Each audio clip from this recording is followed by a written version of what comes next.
Recomenzamos, volvemos a retomar el hilo de estas sesiones académicas de las lecciones xacobeas. En este caso, tengo el gusto de presentarles a don Jesús Palmou Lorenzo. Mi nombre es Marcelino Agís Villaverde, presidente de la Academia Xacobea, y con sumo gusto asumí esta tarea de ser su presentador, pues me ha precedido en la presidencia de la Academia, que además ha fundado, como inmediatamente comentaré. Don Jesús Carlos Palmou Lorenzo nace en Rodeiro, Pontevedra, en 1949. Se forma en el ámbito del derecho. Es doctor en Derecho por la Universidad de A Coruña, con una tesis dedicada a las aparcerías agrarias, aunque los cursos de doctorado los realizó en la Universidad de Santiago de Compostela y también realizó estudios en otras universidades. Además de sus títulos de grado y doctorado, cuenta con numerosos títulos de especialización y experto en políticas públicas y de gobierno, la Diplomatura Superior en Derecho Civil de Galicia, en Derecho Ambiental, cursos de experto en conductas desviadas, el Curso Superior de Economía y Prospectiva de Galicia, en fin, en este capítulo de formación académica, aunque su perfil fundamental es el derecho, cuenta también con una serie de estudios que hacen de Jesús pues, experto y especialista en muy diversos ámbitos. Inicialmente su actividad profesional, por comentar un segundo capítulo de su biografía, está vinculada inicialmente al ámbito del Cuerpo Superior de Policía, actualmente Policía Nacional, pues comenzó entre los años 70 y principios de los 80 hasta el 1981 como inspector del Cuerpo Superior de Policía, pero ya a partir de este año, 1981, su actividad profesional es el ejercicio de la abogacía entre el año 1981 y 1986. En ese momento se cruza en su camino la política y de esta manera podemos tener en Galicia y en el conjunto de España pues, a una persona entregada como diputado en el Parlamento de Galicia entre 1989 al 2009. Fue también consellero de Xusticia, Interior y Relaciones Laborales. Para las personas que sean de fuera, pues comparen esto a nivel autonómico con lo que puede ser el cargo de ministro en un gobierno nacional. Fue consellero entre 1996 y 2000. Volvió a serlo consellero de Xusticia, Interior y Administración Local entre el 2002 y el 2005. Fue además secretario del Partido Popular de Galicia entre el 2000 y el 2006. Posteriormente, consellero del Consello de Contas y consellero mayor, es decir, presidente del Consello de Contas de Galicia entre el 2009 y el 2016. Y muchas otras actividades vinculadas a su labor política y a su labor y pericia profesional como abogado.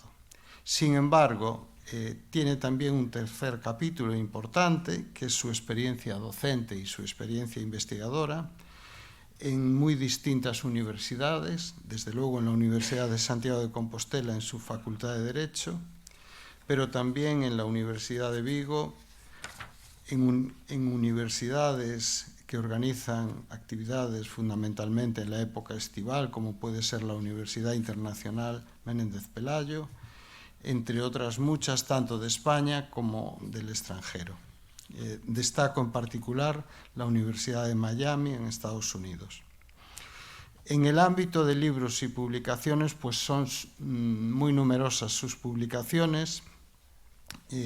Quisiera destacar como representativas 3 trabajos, un libro, una monografía dedicada a las aparcerías agrarias, su evolución hacia una relación laboral, publicada en Reus en 2007, por la editorial Reus en 2007,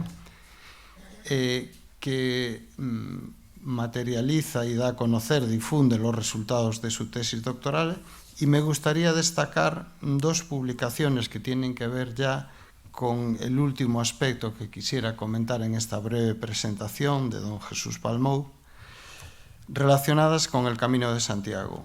La primera, un libro en el que colaboraron numerosas personas de universidades españolas y extranjeras, que recoge las actas de los encuentros internacionales de filosofía en el Camino de Santiago, titulado Camino, luego existo, pensar el camino en clave cosmopolita, un libro que tuve el honor de compartir la coordinación con don Jesús Palmou, y fue la primera publicación de la Academia Xacobea, que estaba naciendo en ese año 2017, y otro libro que yo considero La cuadratura del círculo, que es un libro que se organiza también desde la Academia Xacobea y que reúne a un conjunto de trabajos de los académicos, por lo tanto de expertos en el tema del Camino de Santiago y la peregrinación, que se tituló Crónica de un peregrino singular, del año 2021. Digo que es la cuadratura del círculo porque concilia perfectamente lo que es la rigurosidad y el trabajo especializado que aportan en cada uno de los capítulos los académicos que participan, con un afán claramente de divulgación, de llegar al gran público, para que también estos temas jacobeos, además de ser temas especializados, como son de interés general y muy mayoritario cada vez más, pues puedan ser leídos con deleite, con placer. Este es el último aspecto que yo quisiera presentar de don Jesús Palmou.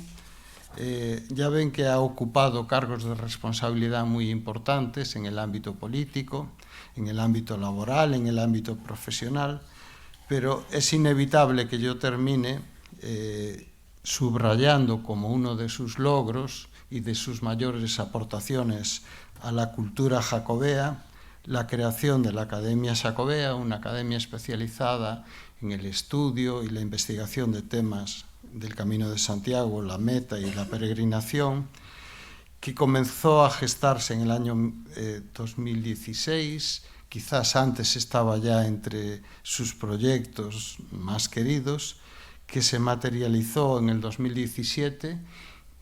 Estuvo al frente de la Academia Xacobea hasta completar el cuerpo de académicos previsto en nuestros estatutos para 30 personas, 30 académicos y académicas de las distintas universidades españolas y extranjeras vinculadas al Camino de Santiago. Y en enero del año 2025, después de 8 largos años, me ha cedido el testigo en la presidencia de la Academia. Estoy empezando a comprobar el ingente e inmenso trabajo que realizó don Jesús, sobre todo en esa etapa tan difícil inicial, en donde abrió camino, por usar también esta metáfora jacobea, que hoy nos congrega. Hoy nos va a hablar de hospitalidad y medicina en el Camino de Santiago, y me gustaría que lo recibiésemos con un fuerte aplauso, porque además está un poco delicado de salud y, sin embargo, respetó el compromiso de dar esta conferencia.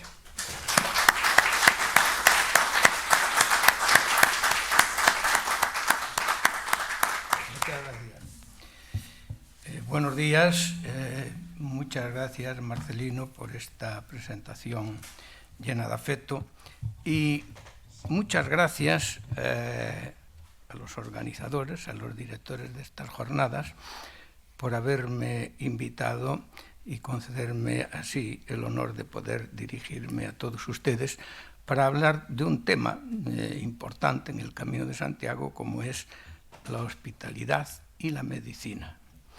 Bien, comenzaré con un relato que es de conocimiento general, y es que tras el descubrimiento, inventio, de la tumba del apóstol Santiago en el siglo IX, viaja aquí, a esta ciudad, que entonces no era esta ciudad, el rey de Asturias, Alfonso II el Casto, que en primer lugar confirma el hallazgo de los restos, convirtiéndose en el primer peregrino a la tumba del apóstol y origen del hoy llamado camino primitivo de Oviedo a Santiago.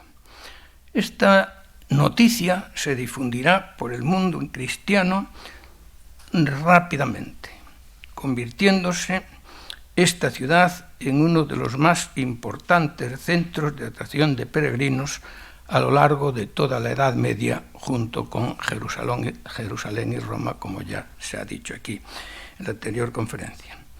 Según deja escrito el historiador Sánchez Albornoz, el culto a Santiago, con hábito de peregrino y con vestimenta de guerrero en su caballo blanco, constituye una fuerza galvanizadora de la resistencia de la cristiandad frente al Islam.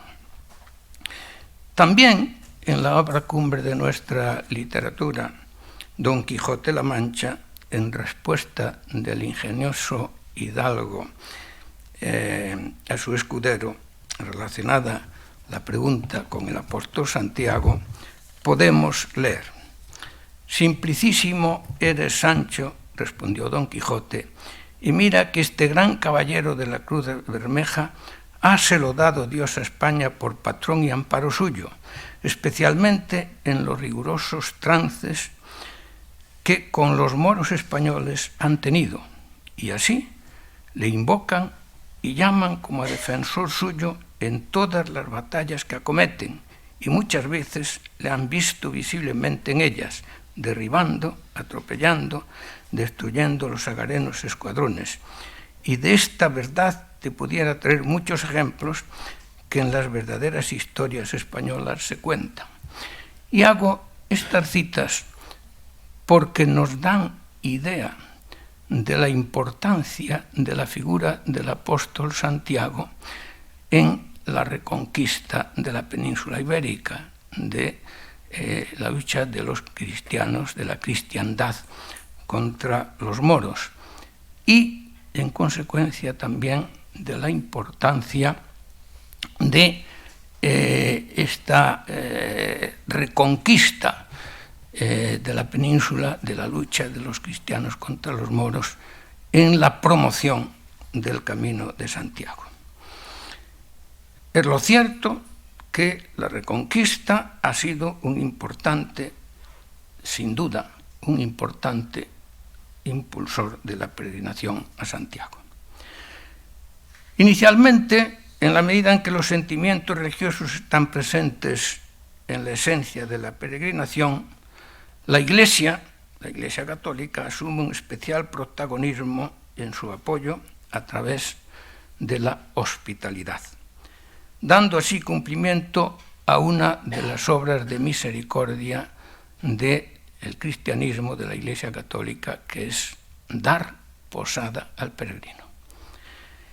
Pero en cuanto que el peregrino es también fuente de desarrollo económico, ya terminada la reconquista, técnico y cultural, tiene también el apoyo de los reyes, del poder civil, que contribuirá a dotar al camino de infraestructuras, de apoyo humano y sanitario. A lo largo del camino se irán construyendo albergues, cartujas, prioratos, monasterios, hospitales, para prestar atención a lo que sería una auténtica riada humana hacia Santiago, lo que convierte la hospitalidad en un aspecto importante, yo diría que muy especialmente importante, de la historia de las peregrinaciones a Compostela. Un dato: según el Instituto de Estudios Compostelanos de París, en el siglo XII llegaban a Compostela entre 250.000 y 500.000 peregrinos, una cifra realmente astronómica si tenemos en cuenta que en esa época toda la población de la península ibérica no llegaba a 5 millones de habitantes. El peregrino era bien acogido en los numerosos albergues y hospitales del recorrido, en los que se le facilitaba todo tipo de atenciones. Atención religiosa, se le facilitaba hospedaje, alimentación y médico-farmacéutica. El Códice Calistino nos dice también que los enfermos deben ser atendidos caritativamente hasta su fallecimiento o su recuperación completa. Pero hay que preguntarse, ¿qué se entiende por hospitales en la Europa de la Alta Edad Media, cuando precisamente comienzan las peregrinaciones a Santiago? Se trata simplemente de lugares de acogida de peregrinos con mínimas medidas sanitarias y de higiene que los convierten en modestos asilos en los que se les presta atención. Su fin fundamental, como he dicho, es dar posada al peregrino y no la asistencia sanitaria como la entendemos en el día de hoy. En esta primera época, la Iglesia fue la única autoridad capaz de hacer frente a las diversas necesidades derivadas de la peregrinación, incluidas las enfermedades, a través de albergues, hospitales episcopales, monacales, etc., todos ellos para peregrinos. Son los llamados hospitales de hospes, en los que se proporciona alojamiento y manutención a los peregrinos y también a los pobres. En estos establecimientos, los enfermos eran atendidos normalmente por un barbero sangrador, así se llamaba, y un monje empírico, es decir, un monje que no tenía ninguna titulación en materia de medicina. Será entre los siglos VI y XII cuando se fundan estos hospitales monacales como adaptación del Infermaría monacal para la curación de monjes, que dentro del propio monasterio evoluciona hacia el hospital pauperum, es decir, hospital para los pobres, y el hospitium, hospital para los huéspedes. Las órdenes del Císter y del Cluny, importantes centros de cultura medieval, han jalonado el camino de Santiago con mesones, hospederías y grandes monasterios en los que había un pequeño hospital en donde los peregrinos recibían cuidados, recibían albergue y también atención hospitalaria en la medida en que en ese momento, atención médica en la medida en que en ese momento existía. Estos hospitales contaban con una gran sala general en la que estaban las camas compartidas por uno o más peregrinos, un dormitorio para enfermos graves, una dependencia para sangrías, almacén de medicamentos, luego los baños y letrinas correspondientes. Algunos disponían también de un huerto para plantas medicinales. Los hospitales monásticos alcanzan una gran relevancia en el Camino de Santiago. A muchas iglesias y cenobios del camino se les añadió como anexo un hospital, especialmente presente en los lugares de mayor dificultad, los más desérticos, las ciudades más importantes y, a ser posible, cerca de los puentes, cerca de los ríos y en los altos. No son frecuentes las noticias de la existencia de médicos en estos hospitales de peregrinos, pero sí era frecuente que en caso de necesidad, que un peregrino lo necesitase, fueran requeridos los servicios de uno de ellos o de un cirujano para atender a un peregrino gravemente enfermo, necesitado de atención médica o de cirugía. También en la Edad Media existen los llamados hospitales interiores, hospitales edificados por particulares o en conventos en los que no existía apenas higiene ni medicinas. Se trataba de una edificación sencilla, con unas cuantas camas y un sacerdote que conformaban todo el hospital. Eran los llamados hospitalillos, sostenidos con limosna y legados, y en los que se daba únicamente cobijo y alimentos, lo necesario para considerar estas construcciones de la época como hospitales. El Concilio de Orleans de 1511 y también otros posteriores obligaban a los obispos a destinar la cuarta parte de sus rentas al sustento de pobres y peregrinos. Era lo que se llamó la cuarta de los pobres, bajo la pena de pérdida de la dignidad eclesiástica, un importante aliciente para la creación de una red de hospitales bajo el nombre común de Domus Dei, es decir, Casa de Dios.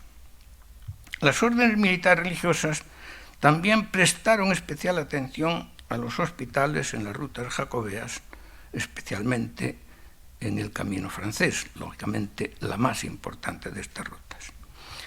La Orden del Temple funda un importante hospital en el castillo de Ponferrada.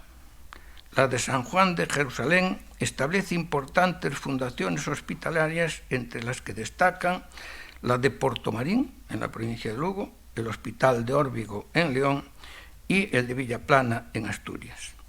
La más importante de estas órdenes en la protección y apoyo de las peregrinaciones es, sin duda, la Orden de Santiago, administradora del importante Hospital de San Marcos, sito en la ciudad de León. Será a partir del siglo XV cuando aparezcan los establecimientos destinados especialmente a la curación de enfermedades con la aplicación de técnicas propias de curación, es decir, la medicina como hoy la entendemos. Se producen ingresos en los hospitales para recibir tratamiento, pero también para ser operados, y así la medicina técnica va desplazando a la medicina sacra, que se practicaba en los ya mencionados hospitales de Hospes, en la que intervenía también la intercesión de determinadas advocaciones religiosas, especialmente ante determinadas enfermedades. Hemos de distinguir tres tipos de establecimientos de esta naturaleza, de hospitales. Los hospitales monásticos, hospitales regidos por la propia Iglesia pertenecientes a órdenes hospitalarias o cabildos catedralicios, y finalmente los hospitales seglares propiedad del Estado y administrados por seglares y en algunos casos también por el clero.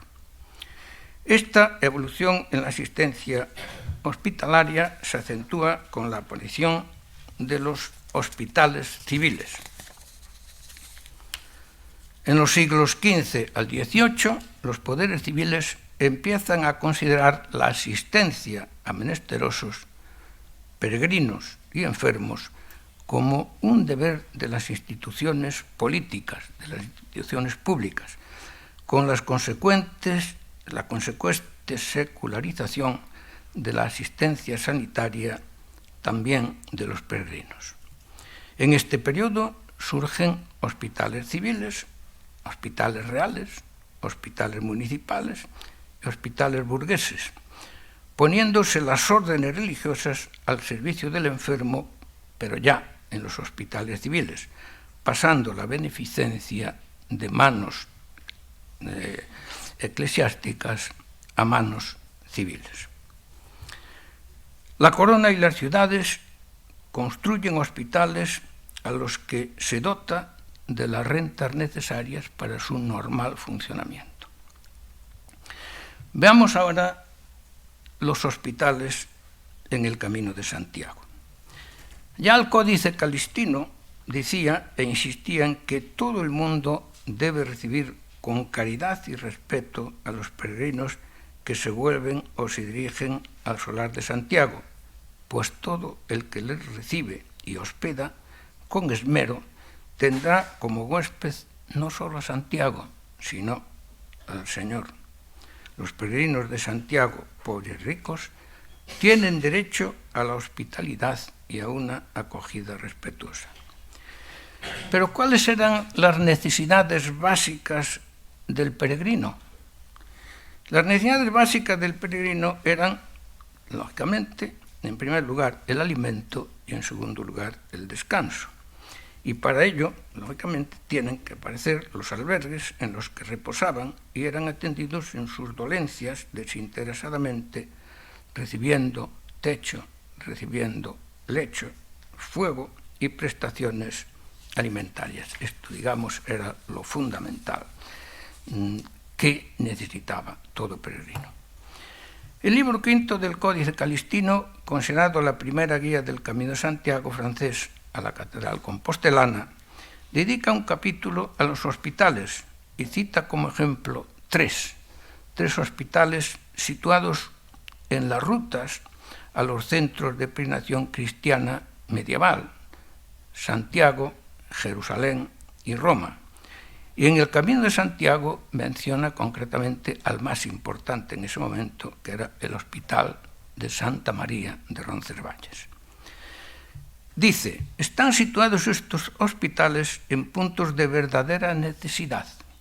Se trata de lugares santos, templos de Dios, lugar de recuperación para los bienaventurados peregrinos, descanso para los necesitados, alivio para los enfermos, salvación de los muertos y auxilio para los vivos. De acuerdo con estos valores y planteamientos, se levantaron hospitales en lugares destinados por las distintas rutas,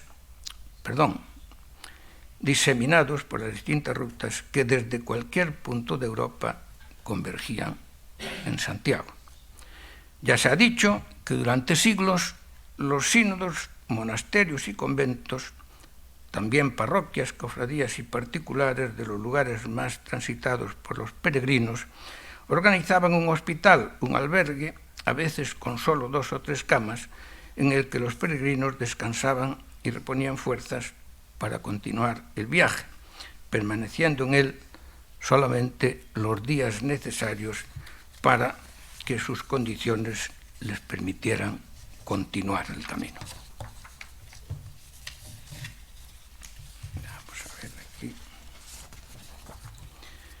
Se levantaron en todos los caminos de peregrinación a Santiago, en especial en los que el recorrido era más difícil, más penoso y fatigoso, en aquellos lugares en los que el tránsito se veía dificultado por los accidentes físicos, que son fundamentalmente 2, ya lo he dicho: el cruce de caminos y la alta montaña.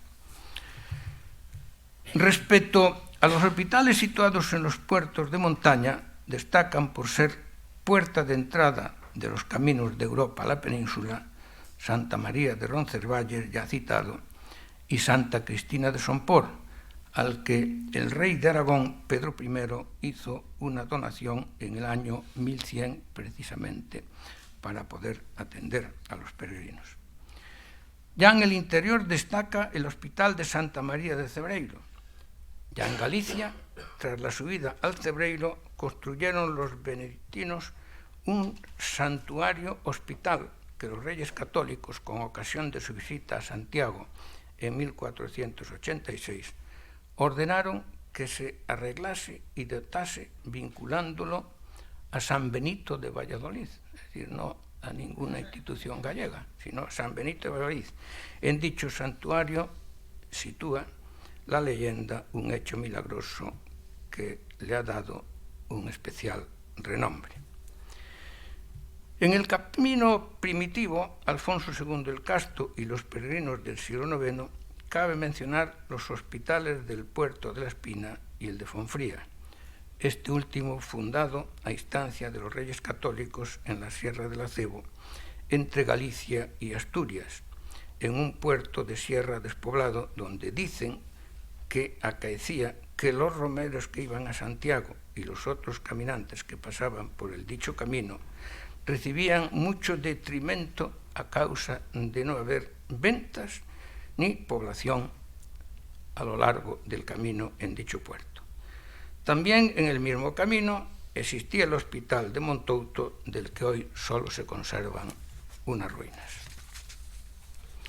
En la ruta de la costa cantábrica existen también abundantes referencias a hospitales, entre los que se conoce el fundado en Arrante por un canónigo de la Catedral de Mondoñedo en el siglo XVI. A lo largo del camino francés abundaron los hospitales de todo tipo en los distintos lugares por los que se pasaba, siendo de destacar el Hospital del Rey, a las afueras de Burgos, administrado por el monasterio de las Huelgas por decisión real. Fue fundado por Alfonso VIII y el Papa Gregorio XIII, a través de una bula, concede indulgencia plenaria en artículo mortis a los enfermos peregrinos de dicho hospital. Existían también hospitales en Frómita, Carrión y León. En la Vía de la Plata, los freires de Santiago, los monasterios, conventos y poblaciones por los que pasaba facilitaban a los peregrinos su caminar. Y en el camino inglés destaca el Hospital de Bruma, hospital importante, hoy albergue de peregrinos, en el que pernoctó Carlos I en su viaje de Santiago a Coruña, con ocasión de celebrar cortes en ambas ciudades. En el camino portugués de la costa, que penetraba en España por Tui, pasa por Padrón, punto esencial de la tradición jacobea, llevó al arzobispo don Rodrigo de Luna a establecer aquí también un hospital en el año 1458. En el camino a Finisterre, y dependiendo de la iglesia de Santiago, existió el Hospital de Logoso, que fue arrasado por las tropas napoleónicas en la Guerra de la Independencia. En los siglos XVIII y XIX, como es sabido, la predicción a Santiago había languidecido tras la reforma luterana y las pestes europeas, que prácticamente hicieron desaparecer esta peregrinación, fundamentalmente ya tras la ocultación de los restos del apóstol.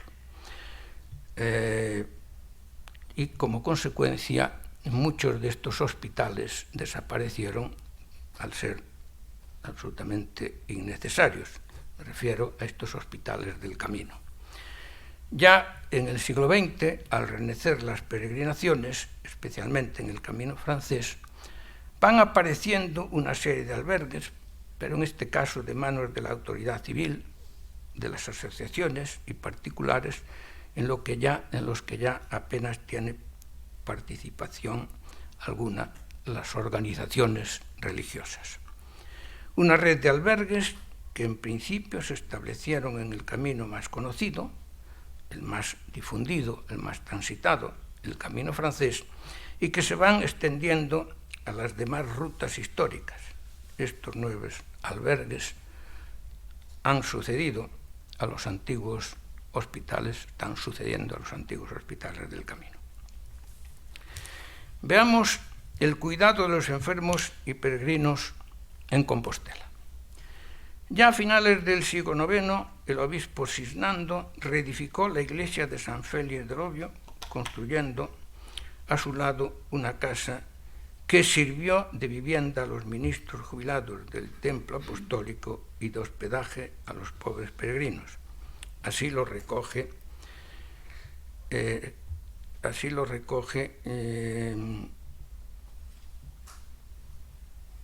López Ferreiro en la historia compostelana.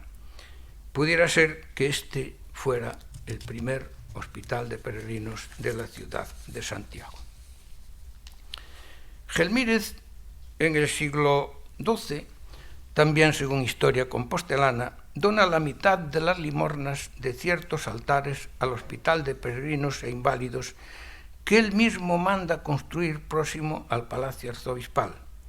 Este, denominado Hospital Viejo, acogió a muchos pobres y peregrinos que llegaban a Santiago hasta que más tarde se construye el Hospital Real, el hoy Hostal de los Reyes Católicos.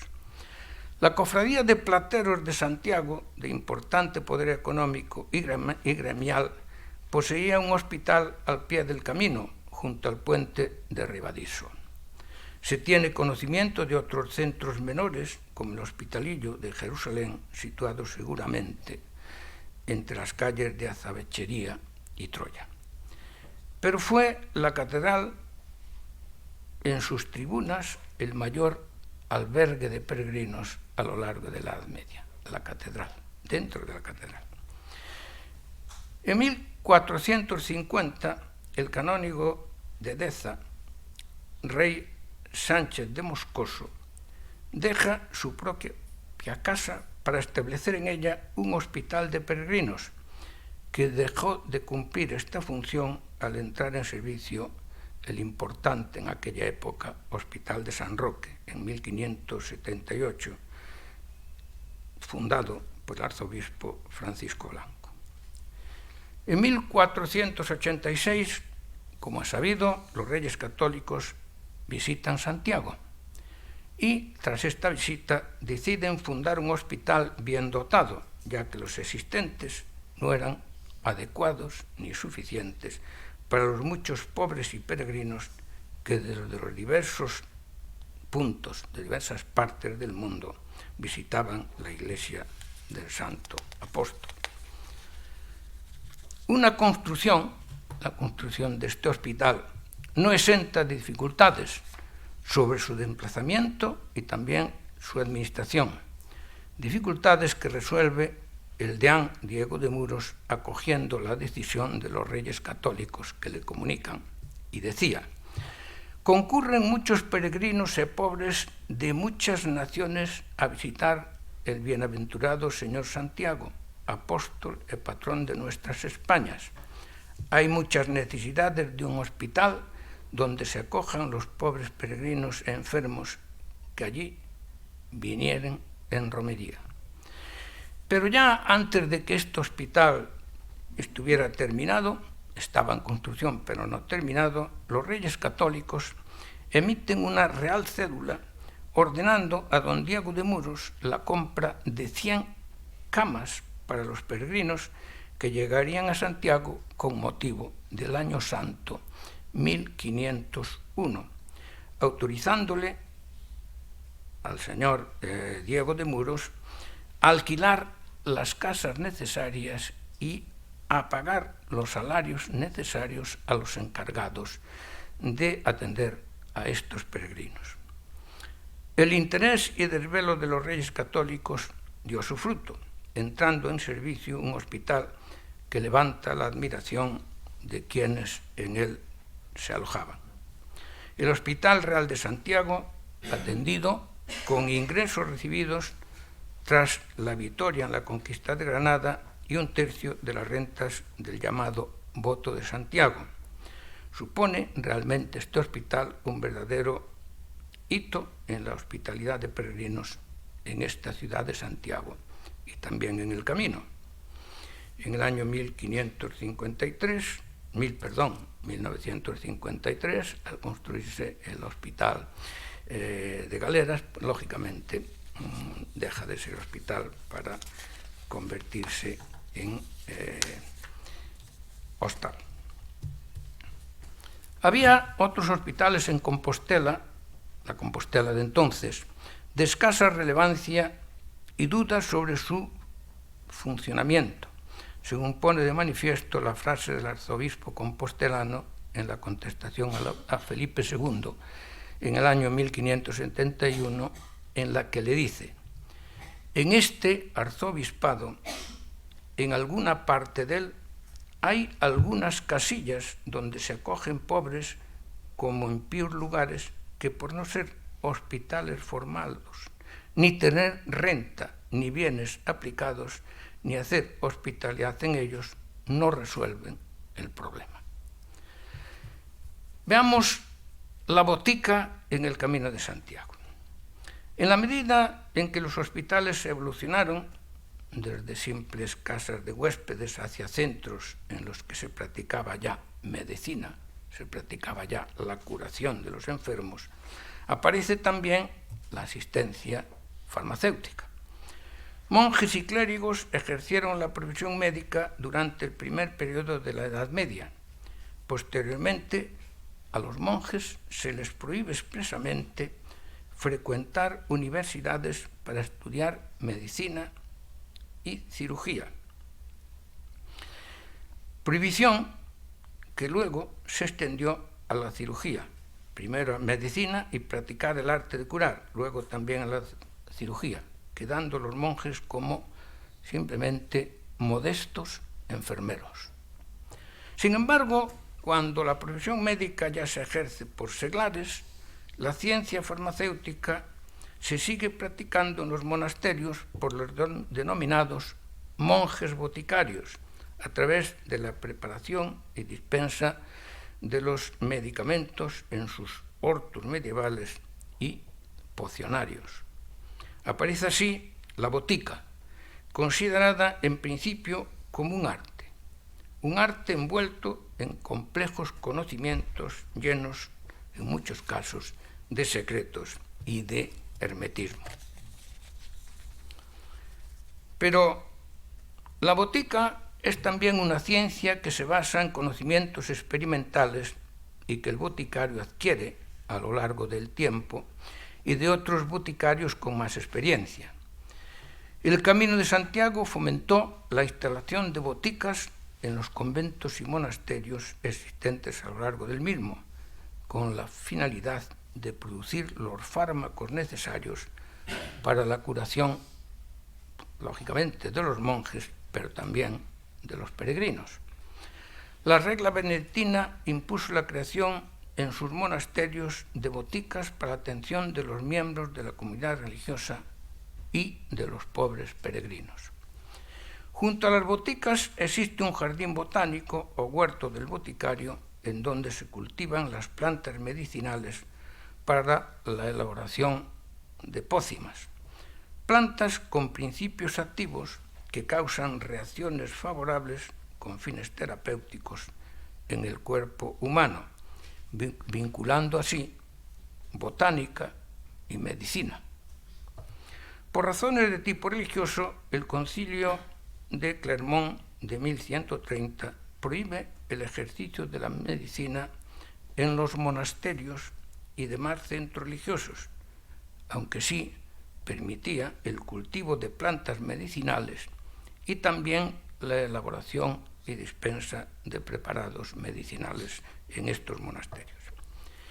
Pero también el elaborado de las bodegas monacales sirvió de medicina a través de las pócimas llamadas tónicos cordiales. El vino hipocrático era una pócima a base de vino natural, con canela, jengibre y otras especies vegetales medicinales, pasando todo ello por el colador de Hipócrates. El padre Feijó, sin embargo, en su teatro crítico dice: «Cuánta pedrería, hierbas y confecciones hacen en las boticas que no confortan, animan ni alegran tanto como 2 sorbos de vino generoso». Eso decía el padre Feijó. Veamos alimentación en el camino. Por lo que se refiere a la alimentación en el camino, se atenía en buena medida al dicho popular de que con pan y vino se anda el camino. Es decir, ese dicho popular tiene su base en el Camino de Santiago. Pan y vino eran alimentos indispensables en la dieta del peregrino y solo en algunos casos el vino se sustituía por la sidra en determinadas zonas. Era frecuente que en las primeras jornadas el peregrino se alimentase con aquello que traía en el zurrón a la salida de su domicilio. En los mesones de las villas y ventas de los caminos, los peregrinos, con posibles, podían comprar alimentos o comer en el propio establecimiento a mesa puesta. Pero los peregrinos pobres, para alimentarse, no tenían más remedio que acudir a la caridad de las instituciones eclesiásticas, iglesias, catedrales y monasterios. Si además se alojaban en sus hospederías, recibían también la denominada ración completa, hoy pensión completa. Otros, los más pobres, solo recibían a las puertas de iglesias y monasterios una hogaza de pan.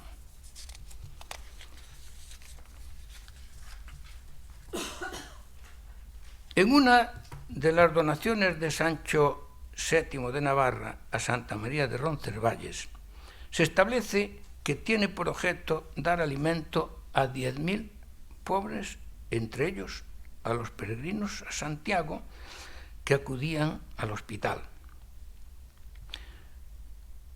Con esta ayuda se les debía dar de comer, decía, el día de todos los santos y todos los domingos, martes, jueves y sábados de todo el año.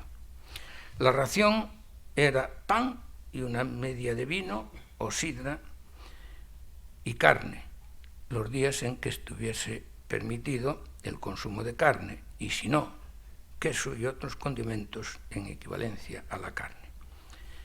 Con esta dotación, el mencionado hospital adquirió un importante patrimonio que permitía una gran atención a los pobres peregrinos sin hacer ninguna distinción.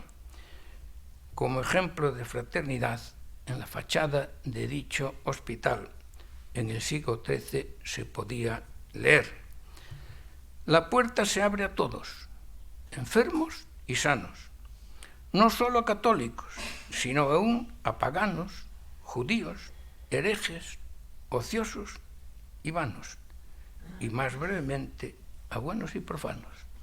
Esto era lo que estaba escrito en la fachada del hospital. En 1496, Alfonso Carrillo de Albornoz visita el hospital, este hospital, por orden de los Reyes Católicos, y dice que cada peregrino debería recibir 2 panes de 575 gramos, 2 vasos de vino, es decir, hasta 1 litro, un plato de legumbres y hortalizas y un pedazo de carne de 300 gramos, todo ello por persona. El Hospital del Rey en Burgos, con muchos medios, otorgaba diariamente 200 raciones, más 150 destinadas a la enfermería y a los oficiales del hospital, cantidad insuficiente para el gran número de peregrinos que pasaban por aquella ciudad. Era frecuente que en pequeños hospitales apareciera el número 12 como número de comensales en recuerdo de los comensales de la Última Cena. En el caso de peregrinos enfermos, la situación cambiaba. Se trataba de curarlos, lógicamente, con alimentos concretos, más suaves y más pertinentes para la enfermedad que padecieran. Se puede afirmar que la base de la ración era siempre el pan y el vino, a la que se añadían otros alimentos o no, en función de la disponibilidad del propio hospital, de su patrimonio y también de las donaciones que recibía para estos fines. El hospital de San Marcelo de León, también existe el de San Marcos, añadía el pan y el vino, verduras y legumbres, más media libra de aceite o media libra de manteca. Frecuentemente, la cantidad y calidad de los alimentos estaba en relación también con la producción autóctona del lugar. Así, abundaba el trigo en la meseta castellana leonesa, mientras que el vino abundaba en los hospitales bercianos. En otros lugares de la ruta, el pan era de centeno, lo que originó en los siglos XI y XII una grave enfermedad que afectaba a las extremidades, originada esta enfermedad por un alcaloide llamado orgosterina, producido por el cornezuelo del centeno. Una enfermedad que fue curada milagrosamente por los frailes antoninos, que desconocían cuál era su causa, cuál era el problema, pero que ellos daban a los peregrinos solamente pan de trigo y en consecuencia pues curaban la enfermedad de la ergosterina. En conclusión, se puede decir que tanto en el caso de hospitalidad como alimentación, la dispar y plural atención está en función del potencial económico de la institución que alberga y ofrece dieta alimentaria a los peregrinos. Puede ir desde la pobreza prácticamente total hasta una dieta realmente potente, una dieta rica, una dieta saludable. Muchas gracias.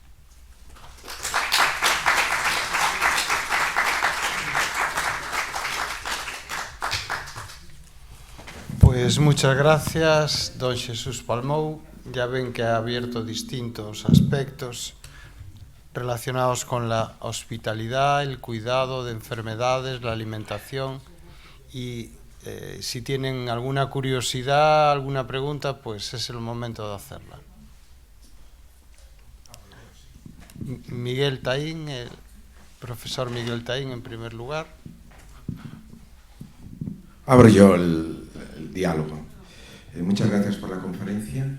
Es un tema muy de actualidad, todo el tema de la hospitalidad, y hoy en día se entiende, es la base de la identidad del camino, y siempre, en los últimos meses, los últimos años, he oído que hay una discusión, hay diferentes personas, una discusión sobre si el peregrino pagaba algún tipo de el servicio de dormir en un hospital de este tipo, o por la comida que recibía, la ración que recibía, o incluso en algunos hospitales que no daban de comer, pero sí daban fuego, es decir, daban un espacio para cocinar. Por eso algunos relatos hablan de lo que se vende en los mercados, porque tienen que ir allá a comprarse el alimento. Evidentemente. Me gustaría saber si has encontrado rastro en alguna ocasión de pago, porque yo francamente jamás en ningún relato, en ningún sitio he oído que un peregrino pague por dormir en un hospital, sino que es un servicio de la comunidad que regenta ese hospital, o de la persona que ha financiado el hospital, que luego deja rentas para que los peregrinos puedan permanecer allí X tiempo en su tránsito a una peregrinación. Sí, bueno, vamos a ver. Yo lo que he podido ver, de lo que he leído, pues efectivamente había peregrinos que pagaban sobre todo la comida. Es decir, había una dieta para todos los peregrinos, y luego aquellos que contaban con recursos, lógicamente, pues podían elegir otra dieta distinta. Bueno, después, ya a partir del siglo XV, pues hubo ya establecimientos en los que incluso se cobraba al peregrino la estancia, pero hasta ese momento, pues lógicamente los peregrinos no pagaban por dormir. Ahí tenían fuego, efectivamente, pero la comida, había la comida para los pobres peregrinos y la comida para los que disponían de recursos y medios, que lógicamente podían pagarla y por lo tanto podían elegir su propia dieta. Tiene la palabra pedida el profesor Manuel Castiñeiras.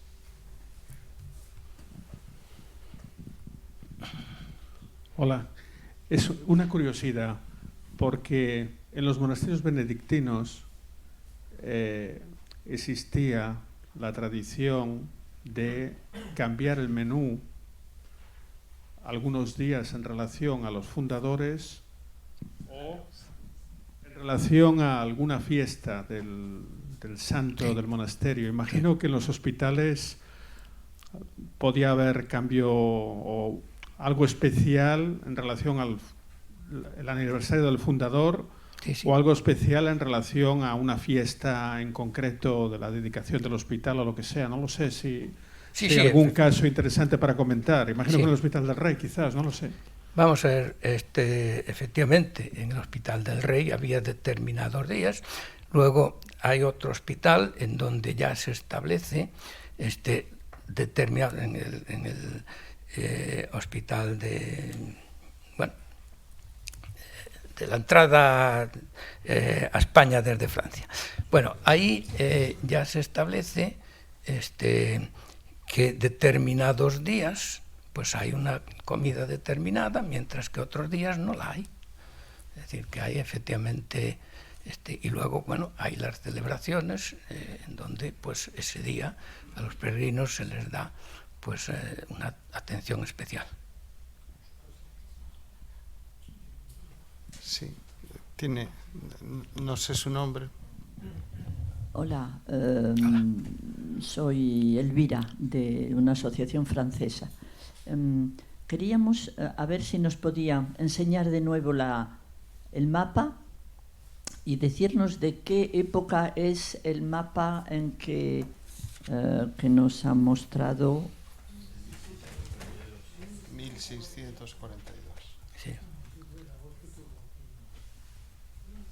Sí. Voilà, Sí. voilà. Siglo XVII. Porque pone siglo XVII. 1648. 1648. Sí, sí. Sí, bueno, yo ahí le puse siglo XVII, en fin, Sí, porque vale. eran realmente los caminos en esa época, ¿no? Que eran pues eso, los caminos que vienen de Europa, y el camino fundamental, que es el que pasa por el norte de la península, procedente de Francia. Luego hay otros caminos en la península, pero que son lógicamente de mucho menos importancia por el número de peregrinos. ¿Estás seguro que el mapa es un original? Bueno, no lo sé. Yo, lógicamente, ese mapa pues aparece en... Bueno, porque se parece mucho a un mapa que, bueno, fue una invención total de 1970. Bien, y que pretendía ser del siglo XVII, mapa aparece pero en una se publicación. parece Sí, solamente. aparece en una publicación sobre los caminos de Santiago, pues aparece ese mapa tal como está ahí. Pues claro, yo ya no fui más allá. En un próximo curso, Miguel y Domingo, tenemos que invitar a algún geógrafo, compañero vuestro, para que nos hable de los mapas de los caminos de Santiago. Dejo ahí la sugerencia como un tema muy interesante, aunque la charla de hoy es de hospitalidad. Lo de la geografía y los mapas, desde luego, que tiene como fondo documental para historiar después distintos aspectos del camino, sí que sería muy interesante. A lo mejor, como son tantas ediciones, ya lo habéis tratado, el aspecto de mapas y cartografía, pero sí que es muy interesante. Muchas gracias por la aportación. ¿Alguna pregunta más? Sí. Enhorabuena, don Jesús. ¿Sí? Enhorabuena, don Jesús. Muchas gracias. Tuve la oportunidad el otro día de hacerle una entrevista que fue larga, fue profunda, fue auténtica, y que además quiero invitar a nuestros participantes en estas lecciones jacobeas que la escuchen dentro de 2 días, que saldrá publicada en redes sociales, y ahí habla usted de muchísimas cosas. Y hay una pregunta que yo le hice en su día, que a mí me encantó, y es muy sencilla, pero las cosas sencillas hay muchas veces que pasan desapercibidas. Y le pregunté que si sabía usted qué eran las sopas bobas en relación con la alimentación de los peregrinos y las sopas gallofas. Y luego, en esta primera parte de esta primera pregunta, también hay otra pregunta que también le hice el otro día, que a mí personalmente me tenía muy preocupado. Cuando venimos haciendo el camino francés y entramos por Roncesvalles, tenemos el albergue de peregrinos maravillosamente cuidado, Sí. Y en cambio cuando entras por el camino francés por Aragón, Santa Cristina da pena de verla. Sí, entonces le dije también que usted, que ha ocupado cargos muy importantes dentro de la política gallega, pues qué solución podríamos darle a este hospital maravilloso de Santa Cristina, que cada vez que pasamos por allí nos da pena verlo. Sí, pues vamos a ver, es lo lógico, sería lo lógico que la comunidad de Aragón pues tomara cartas en el asunto, puesto que está en la comunidad de Aragón, de la misma manera que la comunidad de Galicia pues bueno, colabora en la puesta de la estructura de los hospitales, de los albergues, etcétera, y sobre todo en ese caso que tenemos un hospital que es un hospital histórico. Parece razonable que bueno, pues sea la comunidad titular, no digo titular en cuanto a propietaria, sino en cuanto a que es allí donde está este hospital la que hiciera pues las gestiones en ese sentido. Pero bueno, también las asociaciones del Camino de Santiago pues pueden hacer gestiones y presionar para que realmente se haga algo ahí. Bueno, en cuanto a la sopa boba, pues ya sabemos, es la comida que no se paga, en fin, aquel que encuentra o que busca la manera de comer sin pagar, comer la sopa boba. Bueno.